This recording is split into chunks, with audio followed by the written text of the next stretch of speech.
Lingojiguda corporator Ramesh Goud అకాల మరణంతో లింగోజిగూడ డివిజన్లో బై ఎలక్షన్ అనివార్యమైంది. దీంతో అన్ని పార్టీలు ఎన్నికలకు సిద్ధమవుతున్నాయి. దీనిలో భాగంగా ఈరోజు గడ్డి అన్నారం మార్కెట్ కమిటీ మాజీ చైర్మన్ దర్పల్లి రాజశేఖర్ రెడ్డి ఈరోజు ప్రెస్ మీట్ నిర్వహించారు. ఈ సందర్భంగా ఆయన మాట్లాడుతూ తాను గత 20 ఏళ్ల నుండి ప్రజా సమస్యల పట్ల పోరాడుతున్నానని తెలిపారు. ఎమ్మెల్యే సుధీర్ రెడ్డితో తాను 19 సంవత్సరాలు ఆయనతో కలిసి పనిచేశానని చెప్పారు. కానీ ఆయన పార్టీ మారి టీఆర్ఎస్ పార్టీలోకి వెళ్ళినప్పుడు ఆయనతో కలిసి వెళ్లిన పార్టీ విధానాలు మాకు నచ్చక మళ్లీ కాంగ్రెస్ పార్టీలోకి తిరిగి వచ్చామని తెలిపారు. కానీ ఇప్పుడు ఎమ్మెల్యే సుధీర్ రెడ్డి తమ కార్యకర్తలకు ఫోన్లు చేసి భయభ్రాంతులకు గురి చేస్తున్నారని ఆవేదన వ్యక్తం చేశారు. లింగోజిగూడ డివిజన్ పరిధిలో ఉన్న అన్ని సమస్యలపై తనకు అవగాహన ఉందని, అందుకే ప్రజలందరికీ విజ్ఞప్తి చేస్తున్నానని, తనకు ఒక్కసారి అవకాశం ఇవ్వాలని కోరారు. ఈ సమావేశంలో సీనియర్ నాయకులు శ్రీధర్ గౌడ్, కార్యకర్తలు పాల్గొన్నారు. లేకపోవడం వల్ల ఈ ఎలక్షన్ రావడం జరుగుతుంది. నేను ఒక 21 సంవత్సరాల నుంచి రాజకీయాలలో ఉన్నా. ఇదే ప్రాంతం నుంచి పోటీ చేస్తున్నా.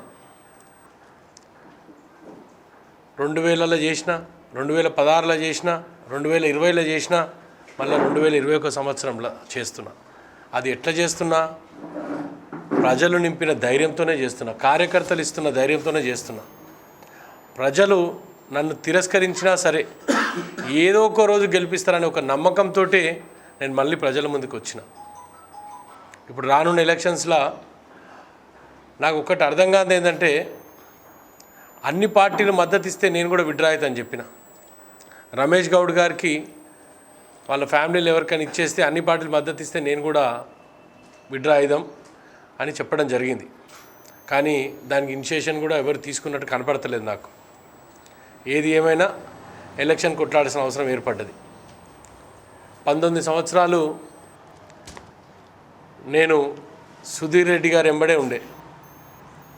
19 ఇయర్స్ సుధీర్ రెడ్డి గారికి మాకు చాతనైనంత వరకు, ఆయన కాంగ్రెస్ పార్టీలో ఉన్నంత వరకు మేమందరం కూడా సహకరించి ఆయనను ముందుకు తీసుకెళ్ళాం. అదే ఉడతా భక్తిగా మాకు చాతనైనంత వరకు. కానీ ఎప్పుడైతే ఆయన టీఆర్ఎస్లోకి పోయినాడో మేము కూడా ఆయనతో పాటు ఒక 2 రోజులు 2 రోజులు ఏదో పోయినాం. కానీ అక్కడ మాకు పరిస్థితులు నచ్చకపోవడం వల్ల మేము రిటర్న్ చేయడం జరిగింది. 19 సంవత్సరాలు పనిచేసిన నాకు ఈరోజు ఈ ప్రాంతంలో ఎలక్షన్ జరుగుతుంటే సుధీర్ రెడ్డి గారు మా కార్యకర్తలకు, ఆయన స్టేజ్ కాదు, మా కార్యకర్తలకు ఫోన్ చేసి పిలిపించుకొని మాట్లాడుతున్నారు. నేను ఏం తప్పు చేసిన సుధీర్ రెడ్డి గారు మీకు? నేను ఏం అన్యాయం చేసిన? 19 సంవత్సరాలు నీ ఎంబడి తిరిగి నీ గెలుపులా నేను ఉండడము, మీరు అధికారంలో ఉన్నా లేకపోయినా, నువ్వు ఏదైనా మీటింగ్ పెట్టినా నీకు అటెండ్ చేయడము, నీతో పాటు తిరగడం నేను చేసిన తప్ప. 21 సంవత్సరాలు 19 సంవత్సరాలు నా రాజకీయ 24 సంవత్సరాల రాజకీయ జీవితంలో 19 సంవత్సరాలు నీ ఎంబడి గడిపిన నేను ఏం అన్యాయం చేసిన నీకు? ఈరోజు ఇక్కడ ఎలక్షన్ జరుగుతుంటే ఈ ఎలక్షన్ని అసలు నాకు అర్థమవుతలేదు. ప్రతి చిన్న కార్యకర్తను కూడా మీరు పిలిపించుకొని ఈరోజు మాట్లాడుతున్నారంటే విచిత్రం అనిపిస్తుంది నాకు. మీరు కొంతమంది పక్క డివిజన్ల నుంచి కోఆర్డినేటర్లు వేస్తున్నారు. సుధీర్ రెడ్డి గారు ఆ కోఆర్డినేటర్లు నాకు ఫోన్ చేస్తున్నారు, రాజశేఖర్ తప్పట్లేదు ఎమ్మెల్యే గారు మాకు, కానీ నీకు అగెనెస్ట్గా మేము ఎలక్షన్ రావాలంటే కొంచెం మాకు ఇబ్బందికరంగా ఉన్నది అని చెప్తున్నారు. ఒక్కటే గమనించండి, నేను మీకోసం పనిచేసిన. నువ్వు ఏదైతే అభ్యర్థికి నువ్వు గెలవాలని ప్రయత్నిస్తున్నావో నిన్ను ఓడగొట్టడానికి ప్రయత్నం చేసిండు ఆయన. నేను నీ అహర్నిశలు మీ గెలుపు కోసమే నేను చేసిన. మా ఫ్యామిలీలో పెద్ద దిక్కుగా మేము చూసుకున్నాం నిన్ను. మేము చేసిన పాపం ఏం లేదండి, మేము ఎంబడి రాకపోవడం ఒక్కటే. మేము ఏ రోజు కూడా మీ ఎంబడి రాకపోవడం ఒక్కటి నేను చేసిన తప్పు కదా. ఈరోజు మాకు నచ్చని పార్టీలో మేము ఊడిగం ఎట్లా చేస్తాం ఆ పార్టీలో? నేనైతే నీకు 19 సంవత్సరాలు ఊడిగం చేసినాం కదా. మేము చేసినాం, మా ఫ్యామిలీ మెంబర్స్ చేసిరు, మా అక్కలు చేసిరు, మా మిస్సెస్ చేసినారు, మా కార్యకర్తలు చేసిరు, ఇంతమంది చేసినాం. ఇంతమంది ప్రయత్నాలలో భాగమే మీ గెలుపు. కాన్స్టిట్యున్సీలో నాలాగా ఎంతోమంది ఉన్నారు. ఈరోజు 10 బీజేపీ సీట్లు ఉన్నా నీకు ఇబ్బంది లేదు, కానీ ఒక్క రాజశేఖర్ గెలిస్తే నీకు అంత ఇబ్బంది ఎందుకు వస్తుందని నాకు అర్థమవుతలేదు. ఏ విధంగా మీరు ఇబ్బంది పడుతున్నారు రాజశేఖర్ గెలుపుకు? రాజశేఖర్ ఎందుకు ఓడిపోవాలి? మీకు పని చేసినందుకు ఓడిపోవాలన్నా, మీ ఎంబడి ఉన్నందుకు ఓడిపోవాలన్నా, మీ గెలుపులో భాగమైనందుకు ఓడిపోవాలన్నా? నేను ఏం చేసినా నన్ను ఓడగొట్టాలనుకుంటున్నాను మీరు. 19 సంవత్సరాలు మీకు పనిచేసినానండి నేను. ఒక్కసారి మీరు ఆలోచించండి సుధీర్ రెడ్డి గారు. నేను ప్రజానికాన్ని కోరుకుంటున్నా, 21 సంవత్సరాల రాజకీయ జీవితంలో నేను ఎక్కడ కూడా అవినీతికి నేను పాల్పడలేదు. నాకు చేత కాదు. చేతనైతే నా అంతకు బిజినెస్ చేసుకుంటా నేను బతుకుతా తప్ప ఏ ఒక్కరి దగ్గర నుంచైనా నేను ఒక రూపాయి ఆశించినట్టు మీరు చూపించగలిగితే నేను ఈరోజే విడ్రా అవుతా. నేను చాలా ఖచ్చితంగా చెప్తున్నా, డివిజన్ పరిధి, ఈ డివిజన్లో నాకంటూ మచ్చ లేకుండా, అంటే వాట్ ఎవర్ సుధీర్ రెడ్డి గారు నాకైతే లంచాలు తీసుకోమని కానీ ఇంట్లో ముందర పోమని కానీ ఏ రోజు చెప్పలేదు నాకు. మరి మీరు నేర్పిందే కదా. మీరు ఇదే శ్రీనివాసరావు కరప్షన్కి పాల్గొంటే యాంటీ కరప్షన్లో పోయి మీరు కేసు పెట్టినరా లేదా? యాంటీ కరప్షన్ బ్యూరోలో మనందరం పోయి ఇదే శ్రీనివాసరావు గారి పైన మనము కేసు ఫైల్ చేసిన దినం మీరు మర్చిపోయిర్రా? ఈరోజు నువ్వు సపోర్ట్ చేస్తున్న శ్రీనివాసరావు ఎట్లా వాషింగ్ మెషిన్ లేచినట్టు తెల్లగా అయిపోయిందా? ఆ కరప్షన్ మార్కలు బయటికి వచ్చేసినాయా మీరు ఆ పార్టీలకు పోగానే? మీరే చెప్పారు కదా మాకు. మేమేం చెప్పలే, టీవీలలోనే చూసినాం, మీ ఎంబడే తిరిగినాం మేమైతే. ఈరోజు అదే శ్రీనివాసరావు గారికి మీరు యాంటీ కరప్షన్లో పోయి శ్రీనివాసరావు గారికి లంచాలు తీసుకుంటున్నాడు, వీళ్ళు మరి బహిరంగంగా మీటింగ్లు పెట్టి లంచాలు తీసుకుంటారు కార్పొరేటర్లు అందరు చెప్పిన రోజు మీరు ఈరోజు మర్చిపోతున్నారా? ఒక్కసారి ఆలోచించండి. మా నుంచి జరిగిన అన్యాయం ఏమైనా ఉంటే ఒక్కసారి చెప్పండి మాకు. మేము ఏ విధంగా మీకు ఇబ్బంది పెడుతున్నాం? మేము 19 సంవత్సరాలు అంటే ఒక్కసారి ఈ పిల్లలందరి జీవితాలు అవన్నీ మా ఎంబడి నడుస్తున్నారు. ఇంకా మా చిన్న కార్యకర్తలను కూడా మీరు పిలుచుకొని మాట్లాడుతున్నారంటే మీరు మీరు మీరు ఎంత నా మీద ప్రేమ చూపిస్తారు, ఎంత నా మీద ద్వేషం చూపిస్తారో నాకు అర్థమవుతుంది ఈరోజు. ఏది ఏమైనా రానున్న ఎలక్షన్స్లో ఒకటి క్లియర్గా చెప్పగలుగుతాను నేను. ఈ డివిజన్ కాడికి, ఈ డివిజన్ పరిధిలో 3 కార్పొరేటర్లు ఎవరైనా రానియండి, ఏ పార్టీ నుంచైనా రానియండి, నాతో ఓపెన్ డిబేట్కి రమ్మనండి. నేను చెప్తా డెవలప్మెంట్ అంటే ఏంది ఈ డివిజన్కి, ఈ డివిజన్లో డెవలప్మెంట్ ఎట్లుంటుంది, ఈ డివిజన్లో ఏం ప్రాబ్లం ఉంది, ఈ డివిజన్లో ఏ గల్లీలో ఏ ప్రాబ్లం ఉంది, ఈ డివిజన్లో ఏ ప్రణాళిక చేస్తే ముందుకు పోతాం అనేది నేను చాలా క్లియర్గా నాకు అనుభవం ఉంది ఈ డివిజన్ పైన. సుధీర్ రెడ్డి గారి ఆయన ఎంబడి జరిగిన సుదీర్ఘ కాలంలో నేను ఒక పాత్ర పోషించిన. నాకు ఈ డివిజన్ మీద బాధ్యత చెప్పిండు, నాకు చెప్పిండు కాబట్టే అదే స్కూల్లో సుధీర్ రెడ్డి గారి స్కూల్లోనే నేను పిహెచ్డి చేసి వచ్చిన. ఈరోజు నేను డ్రైనేజ్ వ్యవస్థ మీద నేను అది అంత ఈజీగా చెప్పాల్సింది ఏం కాదు. ఆయన నేర్పించిండు, మాకు పని నేర్పించిండు, మేమేం కాదంటలేం.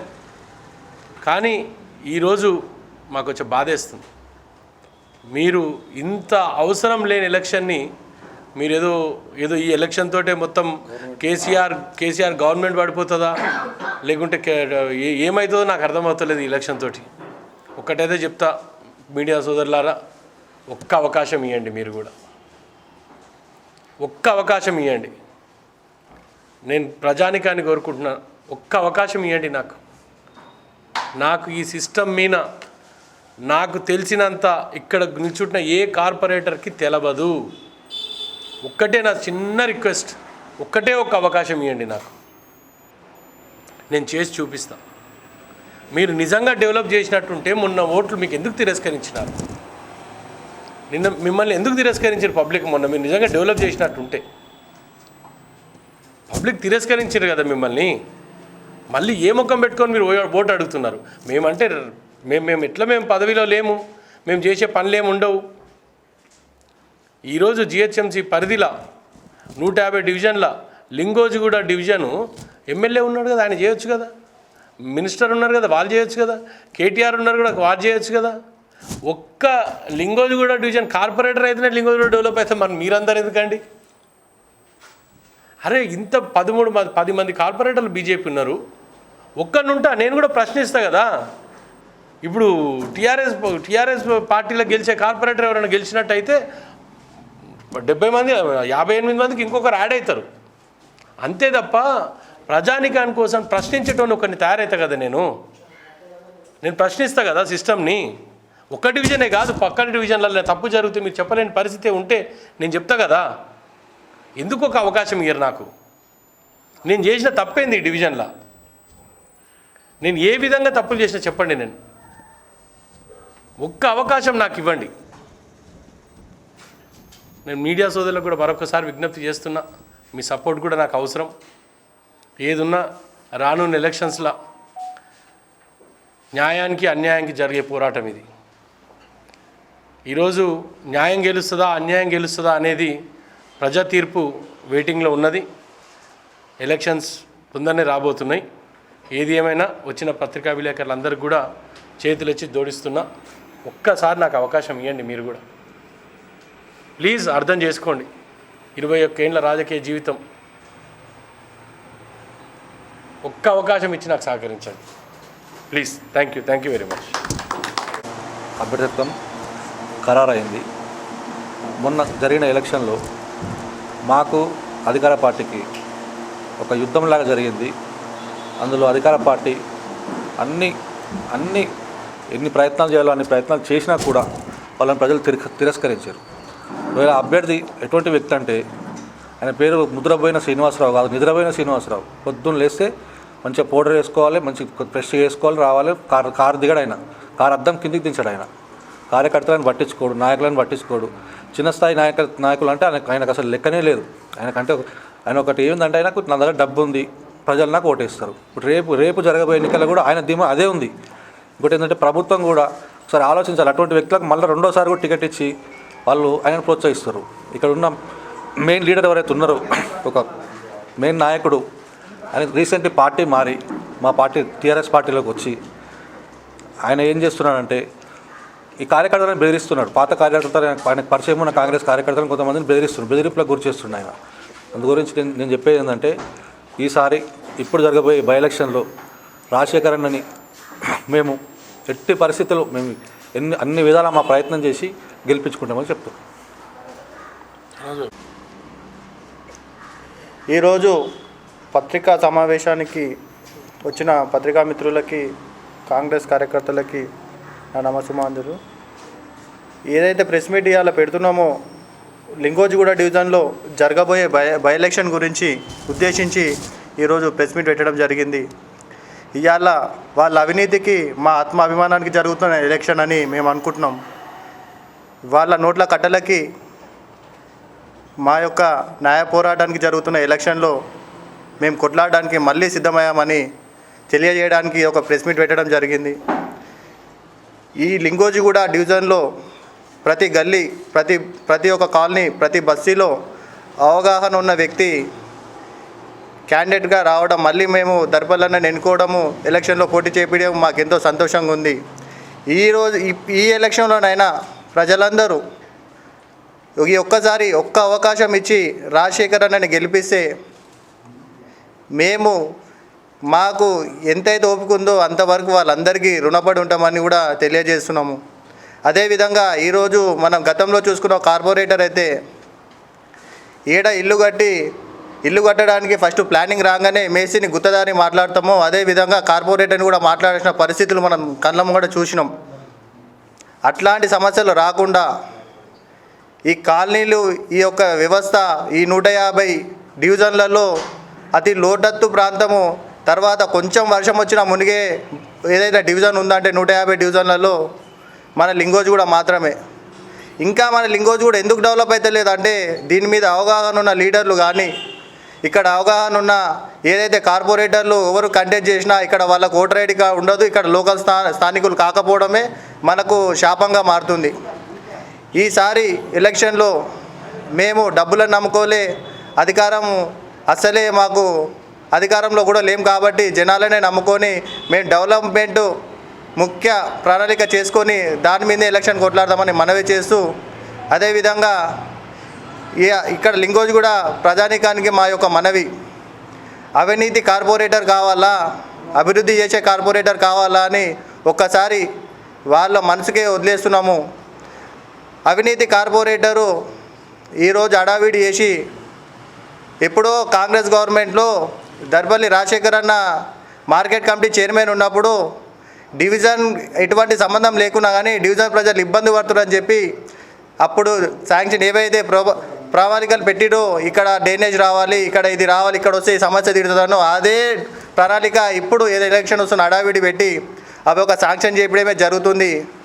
ఇంకా 4 రోజులు మాత్రమే హడావిడి ఉంటుంది, తర్వాత మళ్ళీ ఎక్కడేసిన గొంగడ అక్కడనే ఉంటుందని తెలియజేస్తున్నా.